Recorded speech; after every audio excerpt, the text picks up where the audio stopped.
Hi, my name is David Browder. I'm the rector of St. Thomas Episcopal Church and School, and we're just continuing with our study of the book of Ezra. We're in the 6th chapter.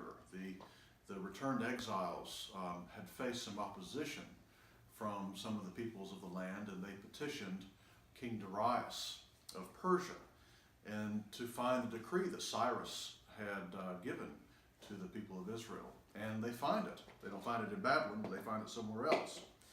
And so they go and they finish this project that they're doing, the rebuilding of the temple. And I'd like to share from you one verse here, actually it's two verses, from 6:14 and through 15.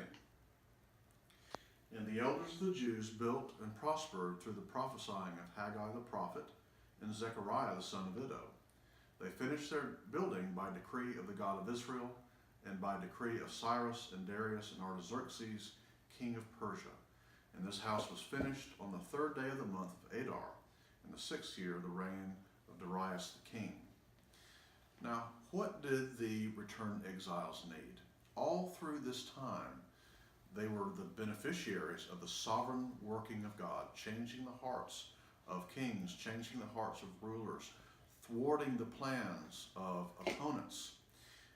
But also, he was with his people in a very powerful way. He was with his people by the prophesying of Haggai and Zechariah, and he will be with them, and he will continue to be with them in the temple. The presence of God will return in the temple. Now, this is where this sort of time period ends, at the end of chapter 6, with the building of the temple. The question now becomes, will they be able to hold on to their faith? Will they be able to keep obeying God?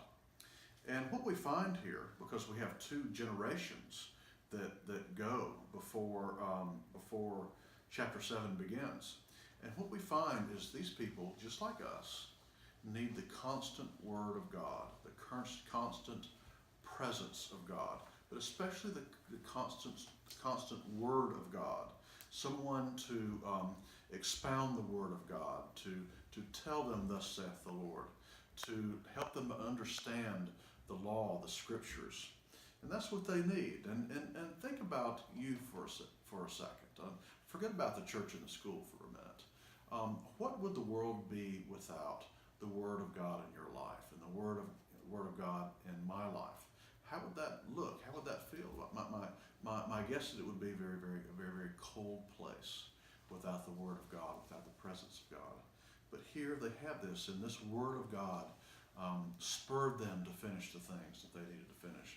And what we're seeing is the ongoing work of God through salvation history.